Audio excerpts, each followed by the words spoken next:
사단의 나라에서 건져서 그의 아들의 나라로 이전되며 이것이 부속이요 죄사함이라. 이게 칭의야. 칭의가 뭐예요? 그러니까 로드십 체인지로 이해를 해야 된다. 칭의라는 것은 미래의 심판에 이루어질 선포를 미리 하는 것을 말하거든요. 마지막 심판 때 우리가 이제 하나님의 진노를 받잖아요, 그죠? 그 진노로부터 우리를 건져주시는 걸 구원이라고 불러요. 이미 얻은 구원이라는 생각을 벗어나서 구원의 소망, 구원을 받은 자로서가 아니라 엄밀히 말하면 구원을 향해 가는 자로서.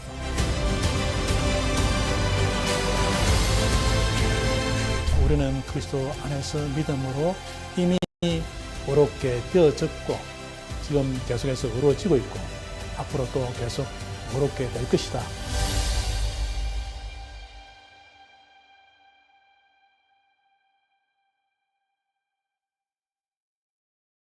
교수님께서 이제 자주 쓰신 표현이 현재적 칭의 또는 현재적 구원, 미래적 칭의 또는 미래적 구원 또는 종말론적 구원 이런 표현을 쓰셨는데 이게 사실 일반 사람들에게는 너무 생소한 의미인데 이거를 좀 설명해 주시면 감사하겠습니다. 이게 생소한 것 자체가 비극이죠. 갈라디아서가 이제 칭의에 대해서 얘기한 최초의 문서예요, 역사적으로. 그러니까 갈라디아서가 쓰여질 당시에는 로마서는 없었고 갈라디아서에서는 의롭다심 받았다는 표현이 안 나오거든요. 근데 칭의를 이미 알고 있었어요. 유대주의자하고 싸운다고 가정을 했을 때 유대주의자도 칭의를 이미 알고 있었죠. 왜냐하면 그건 유대교의 개념이었으니까 기독교가 만든 게 아니고. 근데 그 칭의는 야고보에서 말하는 거하고 똑같아요. 마지막 심판 때 하나님이 well done 해주시는 게 칭의예요. 그러니까 어떻게 율법을 잘 지키고 순종하면 그 사람을 하나님이 마지막 심판 때 너 참 잘했다. 복음서의 그 비유처럼 잘하였도다. 착하고 충성된 종아. 이게 이제 그 칭의거든요. 그러니까 칭의는 원래 마지막 심판 얘기거든요. 그런 맥락에서 바울이 갈라디아서를 썼어요. 이제 재미있게 이제 로마서에 가면 현재적인 칭의가 나오죠. 의롭다심 받았다 하는 얘기가 나와요. 우리는 로마서부터 시작하니까 이제 갈라디아서도 이제 다시 그렇게 덮어서 읽으니까 그런데 근데 재미있는 것은 의롭다심 받았다는 표현만 있는 게 아니고 로마서에서도 의롭다심 받을 것이라는 표현이 계속 나와요. 근데 우리가 그건 또 무시해.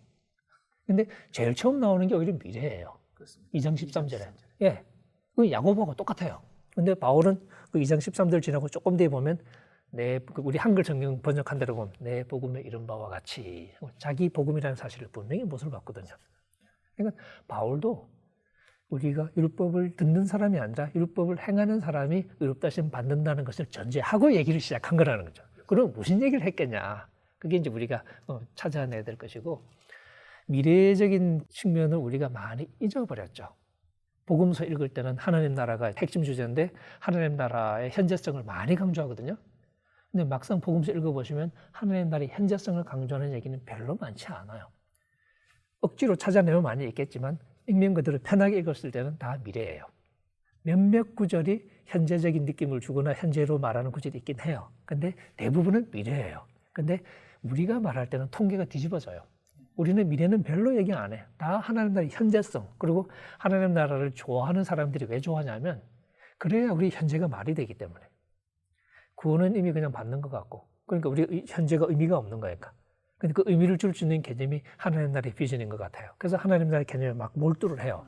근데 그 하나님 나라의 개념을 알기 위해서 성경을 뒤지지만 잘 모르겠어. 왜? 안 가르쳐 주니까. 예수님은 하나님 나라를 가르치는 게 아니고 하나님 나라를 전제하고 여기 어떻게 들어갈 수 있는지를 가르쳤던 거죠. 그러니까 그런 면에서 우리는 미래적인 하나님 나라에 들어가는 방법으로서의 어떤 예수님의 가르침을 조금 더 이렇게 신중하게 고려해야 되고 바울도 저는 마찬가지로 생각하고요. 바울이 의롭다 하심을 현재라고 이렇게 얘기하는 로마서에서도 미래가 여전히 나오고 그리고 그 현재가 끝이 아니라 결국은 미래의 구원이 나오죠. 로마서의 주제는 칭의가 아니라 사실은 구원이에요. 그 구원에 이르는 과정이 로마서 5장, 6장, 7장, 8장에 쭉 나오는데 근데 미래의 소망에 관한 얘기죠. 그 부분 우리가 또 그렇게 눈여겨보지 않는단 말이죠. 그런 면에서 우리가 지금 패러다임을 바꿀 때 고쳐야 될 것 중에 하나가 이미 얻은 구원이라는 생각을 벗어나서 구원의 소망을 우리가 회복하지 않으면 별로 희망이 없다. 그래서 이제 그런 패러다임 속에서 우리가 신약성을 읽으면 결국 구원을 받은 자로서가 아니라 엄밀히 말하면 구원을 향해 가는 자로서 우리가 신약성경의 말씀을 들을 필요가 있다는 거죠. 그런데 이 미래를 우리가 너무 오랫동안 잊어먹어봤죠. 구원 받았다. 그러니까 구원 받았다는 말을 자꾸 하다 보니까 생기는 역효과 중에 하나가 뭐냐면 구원이 아무것도 아닌 게 되어버렸어요. 내가 이미 구원 받았어요. 지금 내가 나를 봐도 좀 시원찮아. 근데 구원은 받았대. 그럼 이제 구원이 시원찮은 거예요. 구원이 심리적인 게 되어버리는 거죠. 근데 실제 성경에서 말하는 구원은 그게 아니고 마지막 심판 때 우리가 이제 하나님의 진노를 받잖아요. 그죠? 그 진노로부터 우리를 건져주시는 걸 구원이라고 불러요. 그러니까 그건 실제 사건이에요. 추상적인 개념이 아니고. 근데 그 사건이 이미 벌어지진 않았죠. 데살로니가 전서에 말하는 것처럼 진노로부터 우리를 건져주시는 그걸 우리가 기대한단 말이죠. 그게 구원 개념입니다. 근데 그럼 바울이 왜 자꾸 그걸 현재화시키냐? 어떤 때는 현재화시키는 게 예수 그리스도 때문에 그걸 현재화시키는 거니까. 지금 현재 우리가 그리스도를 만나고 현재 그리스도의 십자가와 부활의 은총에 참여하니까 그러니까 현재 결정적인 변화가 일어나니까 현재적인 언어를 쓰지만 우리가 다 주 심판 때 앞에서 우리가 한 행위대로 심판을 받는다. 그때 의인이라 칭함을 받아. 다시 말하면 칭의도 이 세례 때의 그 첫 열매를 받음, 그러나 종말의 주 심판 때 완성을 받음. 첫 열매 이미 받았지만 완성은 아직 아님. 이 구도 속에 있잖아요. 이걸 종말론 유보의 구조라고 그러거든. 바울은 분명히 이 칭이 어렵게 되고 혹은 구원받게 되는 이 부분을 다룰 때에 이미 현재 시제와 미래 시제를 사용되고 있습니다. 예를 들면은 소위 칭의의 의보다도 더 포괄적인 구원의 의를 이야기할 때에 예를 들면 빌립보서 2장 12절 이하에서 너희는 두렵고 떨림으로 너희 구원을 이제 이루라 하는 이 부분에서는 분명하게 우리의 삶, 우리의 순종이 우리의 구원을 이루어가는 데 있어서 필수적인 부분인 것처럼 바울은 분명히 말하고 있기 때문입니다. 마찬가지로 성화도 마찬가지야. 세례 때 우리가 하나님의 거룩한 백성이 된 거야. 그게 성화라는 의미예요. 성화는 이 세상으로부터 분리되어 하나님께 바쳐짐 그 뜻이에요. 세례 때 그렇게 된 거야. 그래서 하나님의 거룩한 백성이 된 거예요. 종말에 그게 완성이 돼. 그러니까 성화와 칭의는 완전히 파랄렐 개념이야. 그 바울은 분명하게 아까 제가 말한 대로 칭의 의의 가거나 완료 시제, 이미 그리스도 안에서 그리스도를 믿는 자들은 그리스도와 연합되어서 그리스도 안에서 이미 이루어진 칭의, 구원에 참여한다는 그런 점에서 칭의와 구원은 이미 이루어진 것으로 그렇게 이해하고 또 성화에 의해서 바울이 소위 가거나 완료 시제를 사용해서 이미 우리가 그리스도 안에서 이루어진 거룩의 믿음으로 참여한다는 점에 있어서 소위 시제면에서 본다고 한다면은 바울의 칭의와 성화의 의가 각각 다른 것을 말하지 않고 동일한 것을 말한다고 볼 수 있습니다. 하지만 바울은 성화의와는 다르게 칭의의를 현재나 미래 시제를 사용함으로써 우리의 칭의가 지금도 이루어져 가고 있고 또 이루어져 가야 될 것으로 이야기하고 있습니다. 즉 윤리적인 부분에 대해서 칭의의 문을 열어놓고 있는 것입니다. 칭의에 열광하는 이유가 뭐냐면 이게 심판의 선고가 이루어졌다는 거거든요. 그 선고가 예수 그리스도의 십자가를 기초로 해서 이미 현재 우리에게 내려졌기 때문에 그게 사람들에게 반가운 거니까. 근데 궁극적으로 가면 결국은 미래일 수밖에 없어요. 왜냐하면 마지막 심판 때 모든 것이 결판이 나기 때문에.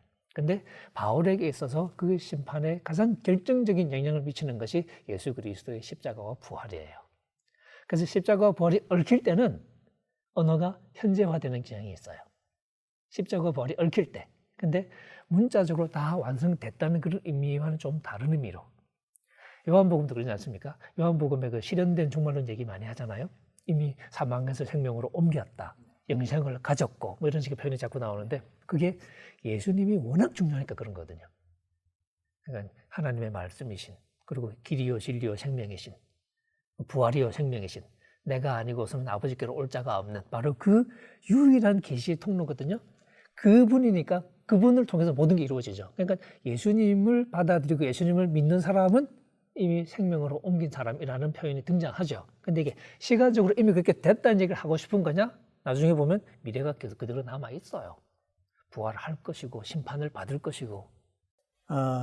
많은 학자들뿐만 아니라 일반적으로 칭의를 이제 이해할 때는 칭의는 하나님께서 그리스도 안에서 이루신 이 구원의 사역을 우리가 믿을 때에 우리가 믿는 예수 그리스도의 구원의 사역에 근거해서 믿는 신자를 의롭다고 선언하는 법정적인 행위, 또 이미 이루어진 칭의. 그래서 이 칭의는 단번의 칭의고 인간의 행위 때문에 결코 바꾸어지지 않는, 즉 단회적이고 변하지 않는 절대적인 것처럼 그렇게 이해를 하고 그렇게 가르칩니다만은, 제가 이제 작년에 이 칭의와 이 성화의 의의를 좀 더, 특별히 이제 바울의 용법을 좀 더 구체적 원문 성경을 통해서 하나하나 좀 조사해 볼 수 있는 그런 기회가 있었습니다. 조사하면서 발견한 것은 바울의 칭의 의의들은 시제가 가거나 혹은 완료형 시제와 현재 시제와 미래 시제를 다 사용하고 있습니다. 즉 우리는 그리스도 안에서 믿음으로 이미 의롭게 되어졌고 지금 계속해서 의로워지고 있고 앞으로 또 계속 의롭게 될 것이다. 그렇게 이제 이야기를 하고 있습니다. 신약 성경이 교회를 광야로 묘사하잖아요. 광야 이스라엘하고 비교하는 것처럼. 한편으로 우리에겐 십자가라는 위대한 체험이 있죠. 그게 이제 구약으로 치면 출애굽 체험이죠. 놀라운 체험이죠. 그러고 나서 들어간 곳은 광야지 가나안이 아니거든요. 그 광야에서 가나안을 바라보죠. 거기서 결국은 뭐냐면 순종해라. 이스라엘은 거기서 실패했죠. 교회를 거기 이제 비유하면서 순종해야 된다. 히브리서 같은데 분명히 나오는 것처럼 구원에 미치지 못하는 자가 있을까봐 이제 계속 이제 걱정하면서 그런 좀 미래 소망을 향해 가는 구원의 소망이라는 그 미래적인 측면을 우리가 회복하지 않으면 우리의 그 구원의 패러다임에서 조금 이렇게 아무리 얘기해도 잘 이렇게 납득이 안 될 것이다. 그래서 제가 이제 강조하는 것 두 가지 바로 그거죠. 한편으로는 구원의 소망이라는 미래적인 측면을 우리가 회복해야 되고, 그 다음에 순종의 구원론적인 중요성을 우리가 일단 인정을 해야 되고, 이 두 가지가 되고 나면 그러면 복음이 뭐가 좋은데? 라는 얘기를 하게 되겠죠. 바로 그 대목에서 사도 바울이 죽은 자를 살리시는 하나님을 바라보는 믿음, 그 다음에 이 세상의 다른 조건과 관계없이 새로운 생명으로 우리에게 찾아오시는 하나님의 은혜에 관해서 얘기를 들려주면서 이 복음이야말로 모든 믿는 자를 구원에 이르게 하시는 하나님의 능력이 된다 하는 능력으로서의 복음을 얘기를 할 거라는 거죠. 교수님께서 이 책에서 칭의로는 무죄선언, 의인이라 칭함받음, 의인의 신분을 얻음 등 법정적 의미만 가진 것이 아니라 창조주이시며 언약의 주이신 하나님과의 올바른 관계로의 회복이라는 관계적 의미도 가지고 있습니다 라고 말씀하셨는데, 이 부분에 대해서 교수님 구체적으로 설명해 주시면 감사하겠습니다. 지금은 그게 지금 내가 말한 바가 우리 신학학자들의 다수의 견해예요. 대다수의 견해라고 해도 맞아요. 이 칭의에는 이 법정적 그 의미도 있고 동시에 관계적 의미도 있다. 그런데 한 20세기 중반 전까지만 해도 칭의를 전통적으로 법정적 개념으로만 이해를 했어요. 종교 개혁 때도 그랬고 중세 때도 그랬고 고대 때도 그랬어요. 왜 그러냐면 그게 헬라와 로마의 개념으로 의란 말은 법정적인 의미로만 해석이 됐어요. 그런데 그렇게 해서 칭의론을 하나님으로부터 그리스도를 믿음으로 무죄 선언을 받음, 그래서 의인이라는 신분을 얻음, 이렇게만 정의하니까 당장에 무슨 문제가 생기냐면, 그러면 나는 세례 때에 이미 의인이라 선언받고 이미 죄사함 받고 무죄 선언받고 의인이라 칭함받았으니까 최후의 심판 때 받을 그 의인이라 칭함을 미리 지레 받았으니까 그러면 아무렇게나 살아도 최후 심판 때 나의 의인됨이 다만 확인이 될 뿐이다. 이렇게 되니까 윤리적 의무를 내포하지 않은 칭의론이 가르쳐져 가지고 알다시피 우리 개신교 전체의 그 신앙, 그 영성에 윤리 없는 구원의 확신만 강조되는 상황이 됐어요. 그래서 사실 19세기 말부터 이 개신교 신약학자들이 이것에 대한 심각한 문제를 제기하기 시작했어요. 칭의론이 과연 이렇게 윤리를 내포하지 못한다면 이게 바울 신학의 중심이 될 수가 없다. 그리고 우리 신앙의 중심이 될 수 없다. 그래서 칭의론에 대한 심한 비하가 시작이 돼요. 19세기 말부터. 또 19세기 말에 무슨 중요한 발견이 이루어졌냐면 구약에 있어서는 의는 이게 언약적 개념이다. 관계에서 나오는 의무를 관계의 속에 있는 파트너들이 다함을 의미한다. 그러니까 의란 관계에서 나오는 의무를 다함으로써 올바른 관계를 유지함을 의미한다. 바울이 이 헬란말로 편지를 썼지만 하나님의 의를 말할 때는 이 구약적 의미로 말한 거다. 그러니까 거기에는 법정적 의미만 있는 게 아니고 관계적 의미가 있다. 그러니까 칭의를 어떻게 해석하냐면 법정적 의미로 무죄 선언됨, 즉 죄용서, 의인이라 신분 얻음과 함께 그게 법정적 개념이에요. 우리가 이제 드디어 하나님과 올바른 관계로 회복됨. 창조주와의 올바른 관계 회복이 됨. 하나님과의 올바른 언약의 관계로 회복이 됨. 그래서 하나님의 하나님 노릇 해주심을 더 깊고 그건 하나님 쪽에서 하는 언약 지킴이죠. 우리 쪽에서는 하나님께 의지하고 하나님 은혜에 의지하고 하나님께 순종하는 관계 속으로 들어감. 그러니까 칭의에 뭐가 포함이 됐어요? 계속 하나님과 올바른 관계에 머무름이 포함이 된 거예요. 즉 윤리가 그 속에 내포된 거예요. 윤리적 요구가. 자신을 의지하고 이 세상의 통치자, 사단을 순종할 게 아니고 그게 아담이 한 짓이죠. 그게 아니고 이제는 의인이라 신분 얻은 사람은 어떤 사람이냐? 하나님과 올바른 관계 회복된 사람이다. 그러니까 이제는 하나님 아빠 부르며 하나님의 은혜에 의지하고 하나님을 신뢰하고 하나님 아빠 노릇해 주심 신뢰하고 하나님의 은혜로 살고자 하면서 동시에 하나님께 순종하는 그런 삶을 의미한다. 그런 삶으로 들어감, 그게 칭의다. 이렇게 칭의를 법정적, 관계론적 양쪽으로 다 해석해야 된다. 그런 말이죠. 한국 교회의 칭의론의 문제는 뭐냐면 바울이 가거나 완로 시제뿐만 아니라 현재나 미래 시제를 사용함으로써 우리가 계속해서 그리스도와 성령 안에서 계속해서 의롭게 되어서 가야 될 것과 또 앞으로 계속해서 의롭게 될 것을 분명히 이제 이야기하고 있기 때문에 우리의 칭의가 윤리적인 문제를 필수적으로 요청하고 있다는 그 사실을 충분하게 강조하거나 가르치지 못한 데에 있는 것입니다. 구원파 신학이, 한국의 구원파 신학이 바로 이런 하나님 은혜를 싸구려로 전락시키는 법정적 범주로만 해석하는 칭의론의 극단적인 표현이에요. 그렇지 않습니까? 그런데 내가 이 책에서 여러 번 지적하는 게 구원파를 이단이라고 정죄한 한국의 대다수 스스로 정통이라고 주장하는 교단의 목사들의 복음 선포가 사실상 구원파 신학이에요. 이 법정적 개념으로는 계속 우리가 복음을 받아들이고 그리스도를 믿을 때에 한번 영원히 효과 있는 칭의, 의인이라 칭함 받아버렸다. 정말 주의 심판 때에 확인이 될 일만 남았다. 그래서 우리가 구원의 확신을 가질 수 있다. 우리 목사들의 우리 성도들에게 이 구원의 확신 가지라고 얼마나 강조합니까?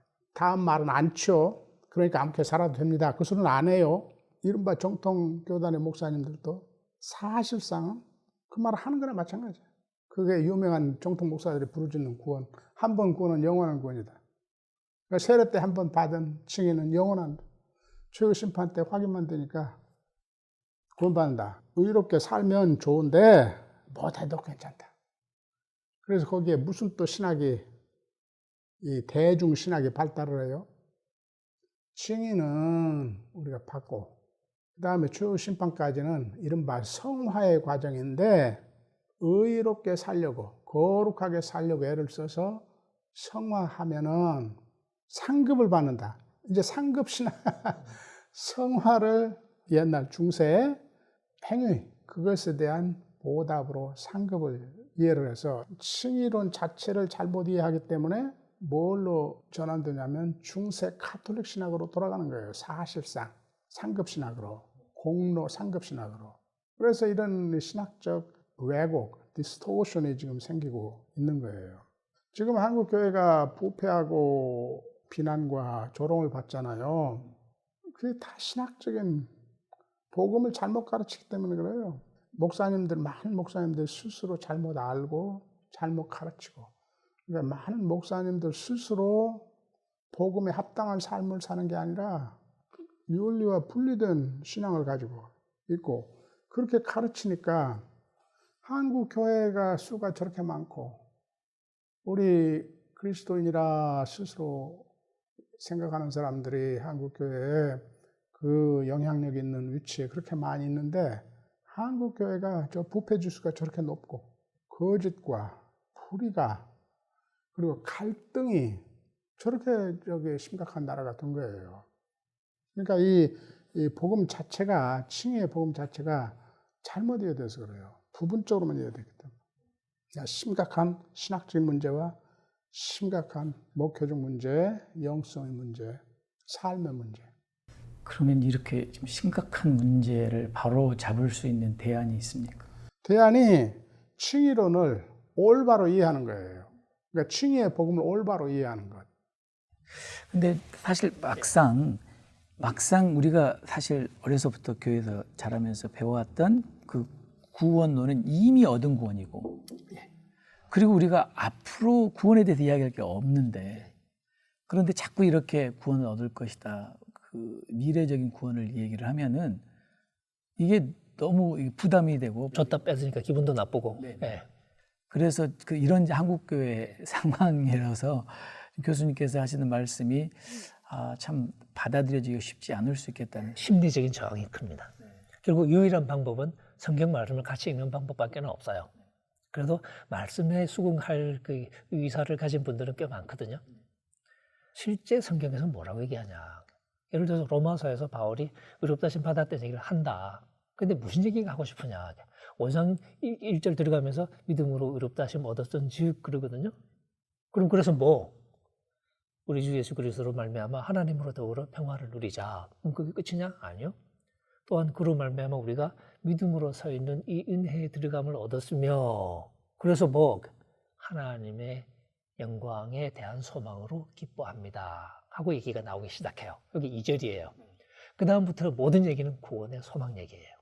근데 이 소망이 우리가 기뻐하는데, 이 소망을 기뻐하는데 잘 나갈 때만 기뻐하는 게 아니라 환난 중에도 기뻐해요. 그 소망을 가지고. 왜냐하면 환난이 인내, 인내는 연단, 연단은 소망으로 갈 걸 알기 때문에 우리가 환난 중에도 기뻐한다는 거죠. 근데 이 소망은 가짜 소망이 아니야. 진짜 소망이에요. 어떻게 하냐? 그게 5절이죠.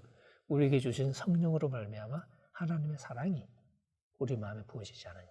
그 6절에 우리가 연약할 때, 8절에 우리가 죄인 되었을 때, 10절에 우리가 원수였을 때 우리를 위해서 아들을 내어주신 그 정도의 사랑이다. 이런 사랑 봤냐? 그러면 바울은 이 정도의 사랑이면 그러면 다 된 거나 마찬가지네? 그래서 지금 우리가 원수였을 때, 죄인이었을 때, 원수였을 때 그 아들의 죽으심으로 우리가 의롭다심 받지 않았냐? 그러면 마지막 심판 때 하나님의 진노로부터 구원 안 받겠냐? 그게 9절, 10절이죠. 결국은 그 구원이 확실하다는 얘기를 하고 싶은데 그 근거가 바로 하나님이 지금 우리가 죄인인데, 지금 우리가 원수인데도 불구하고 우리를 위해서 아들을 주셨다. 이런 사랑이다. 그러니까 그 사랑이 결국은 확실한 거죠. 그게 로마서 8장 가면 길게 늘어지지 않습니까? 마지막 결론이 그 어떤 것도 우리 주 예수 그리스도 안에 있는 하나님의 사랑으로부터 우리를 끊을 수 없을 것입니다. 미래는 불확실해요. 하지만 그 하나님의 사랑은 확실해요. 바울이 그렇게 이제 얘기해 나가는데 그 중간에 있는 5장, 6장, 7장, 8장이 다 미래의 구원에 이르는 과정을 설명하고 있어요. 5장 뒷부분도 결국 영생에 이르게 되는 얘기죠. 그래서 5장 제일 마지막 구절이 영생 얘기입니다. 지금은 우리가 죄의 통치를 받아서 죽음에 이르는 길이 있었지만 예수님이 우리를 죄의 그 자리에서 건져서 은혜가 통치하는 자리로 바꿨죠. 이제는 은혜가 의를 통해서 우리를 다스려서 영생에 이르게 한다. 그게 5장 결론이에요. 6장은 그걸 좀 더 자세히 설명하죠. 그리스도와 하나가 되니까 그런 일이 벌어지는 거다라고 설명을 하는 거죠. 그 6장 뒷부분 가도 우리가 사실 부정과 불법이라는 열매를 맺으면 당연히 죽죠. 근데 이제는 하나님께 종이 되어서 혹은 의의 그 도구가 되어서 병기가 되어서 거룩함이라는 열매를 맺죠. 그 마지막은 영생이죠. 그러니까 죄의 텔로스, 죄의 마지막 결과는 죽음이고 거룩함의 마지막 텔로스, 결과는 영생이고. 그러니까 7장은 거기서 그 율법은 뭐 했냐? 그게 7장이죠. 8장은 결국 성령의 언어가 나오죠. 그리스도께서 하신 일은 다시 말하면 성령의 역사이기도 하다는 거죠. 그래서 생명의 성령이 우리를 죄와 사망에서 건져낸 얘기를 하면서 우리가 결국은 더 이상 육신을 쫓지 않고 이제는 성령을 따라 살아가는 우리 얘기를 하면서 우리가 어떻게 구원의 소망에 이르게 되는지를 얘기하는 거. 그게 8장이거든요. 그러니까 사실 5장부터는 다 미래 구원에 이르는 과정에 관한 얘기예요. 그런데 우리가 그 부분을 생각을 안 하고 있는 거죠. 계속 이미 얻은 구원을 생각하면서 그 부분을 읽으니까 와닿지가 않는 거예요. 그래서 많은 분들이 신약성경 읽으면서 막연해 해요. 나는 이미 구원 얻었다고 전제하고 자꾸 읽으니까. 근데 제가 얘기는 그거 머릿속에 지우고 구원의 소망을 향해 가는 나그네라는 입장에서 신약성경을 다시 읽어봐라. 훨씬 더 생생하게 다가오죠. 그냥 읽으면 되네요. 그렇지. 그런 면에서 그런 미래 소망의 측면들을 우리가 선명하게 인식하는 것이 올바른 구원론을 우리가 정립하는데 굉장히 중요한 요소 중에 하나다. 지금 교수님 말씀하신 바대로 8장에도 사실 이미 구원을 얻었다라는 그런 표현을 썼음에도 불구하고 육신대로 살면 반드시 죽을 것이다. 이런 표현을 쓰고 있지 않습니까? 바울은 순종 없이는 구원에 이르지 못한다는 사실을 당연한 걸로 전제를 하고 있는 거죠. 2장 그 6절부터 11절이 유명하지만 하나님이 각 사람에게 행한 대로 보응하시되, 그건 시편 62편을 인용한 거거든요. 그러니까 그게 예수님도 그 구절 인용하고 베드로전서에도 그 구절 인용되어 있고요. 똑같아요. 근데 결국 행한 대로 갚아주시는 거죠. 참고 인내하면서 참고 선을 행하면, 그리고 영광, 존귀, 썩지 않는 것, 이런 미래적인 그 구원 개념이죠. 이런 걸 추구하는 사람에게는 영생으로 갚아주시고, 그렇게 가지 않습니까? 그러니까 그런 전제 하에서 바울의 복음을 읽지 않으면 바울이 진짜 하고 싶은 얘기를 우리가 자꾸 이거 놓치게 되는 것이죠. 근데 책에 자세히 썼어요. 그러니까 칭의 자체가 이런 종말론적인 유보의 구조 속에 있다는 걸 늘 잊지 말아야 돼요. 전통적인 칭의론을 교정하는 데 있어서, 성경을 더 연구함으로 교정하는 데 있어서 중요한 대목도 이런 거야. 하나는 의라는 게 법정적 개념만이 아니고 관계점이다. 그게 하나. 둘째, 칭의가 세례 때 다 이루어지는 게 아니고 최후 심판 때 완성이 되는 벌써와 아직도 아님의 유보의 구조 속에 있다. 한번 다 이루어졌으니까 이제 아무렇게 사는 게 아니다. 그 두 가지 통찰이죠. 지난 100년 동안의 신약 연구에서 이 종말론적 연구가 또 그쪽으로 많이 발전했거든. 그래서 다 아는 바야, 이제. 신약 조금만 했어도. 셋째, 내가 주장하는 게, 이게 언약적 개념이면 단순히 이방인들도 이제 아브라함의 자녀가 되고 하나님의 가족의 일원이 된다, 그렇게만 해석할 게 아니고, 내가 지금 세 번째 주장하는 게 뭐예요? 하나님의 나라로 회복됐다 소리다. 사단의 나라에서 하나님의 이전된 거다. 골로새서 1장 13절에 너무나 명백하게 말하죠. 사단의 나라에서 건져서 그의 아들의 나라로 이전되며, 14절 뭐라고 했어요? 이것이 구속이요 죄사함이라. 죄사함이란 말이 보세요. 아주 소극적인 언어로 표현된 칭의란 말이에요. 이게 칭의야. 칭의가 뭐예요? 그러니까 로드십 체인지로 이해를 해야 된다. 요 세 번째가 내가 새롭게 해석하는 거야. 자, 그러니까 칭의를 하나님과 올바른 관계로 회복됨이라는 말은 하나님의 나라로 회복됩니다. 주권의 전이다. 사단의 나라에서, 지금까지는 사단을 주로 섬기면서 사단이 시키는 일을 하고 살았어요. 그러니까 뭐랬어? 사단이 우리를 죄를 짓도록 하고 자기 사단의 나라 용병으로 부렸어 우리를. 우리 죄를 지면 뭘로 품삯을 줬어요? 로마서 6장 23절 죽음으로 품삯을 줬다고. 그게 거기 품삯이란 말이 용병이 받는 살라리란 말이에요. 지금까지 그렇게 살았어. 근데 우리가 그리스도 안에서 그런 아담적 존재로 죽고 새 아담적 존재로 부활했으니까 이제는 어찌해야 된다? 로마서 6장 죄의 사단의 죄의 통치를 받을 게 아니고 주 예수 그리스도의 의의 통치를 받아야 된다. 그게 로마서 6장 아니야. 의의 통치를 받아야 된다. 통치? 그러니까 칭의로는 어디까지나 이 하나님의 통치의 카테고리로 해석을 해야 칭의와 윤리가 오가니컬리 통일되는 거지. 그렇지 않으면 이제 떨어져.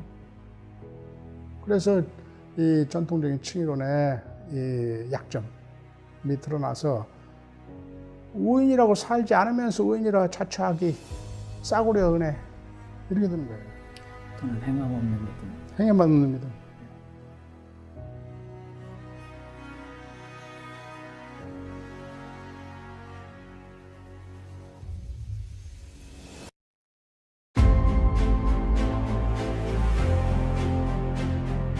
복음에 대한 이해가 확실해야 돼요. 바르고 확실해야 돼요. 구원 열차 올라탔으니 이제는 천국 혜택에서 따놓은 거다. 아니 따는 게 아니야. 그 양떼를 오도해서는 안 되지. 복음의 생명의 길로 인도를 해야죠. 그게 목자죠. 그게 선한 목자죠.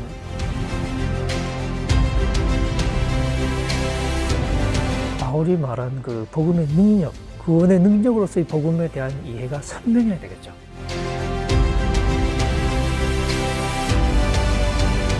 내가 지금까지 알고 배웠던 그런 가르침에서만 성경을 보지 아니하고 오히려 성경 전체의 가르침을 통해서 내가 바꾸어지고 내 견해가 새로워져서 자신의 목회하는 교회가 나아가서 한국 교회가 말씀을 따라서 조금씩 갱신되고 변화되지 않을까.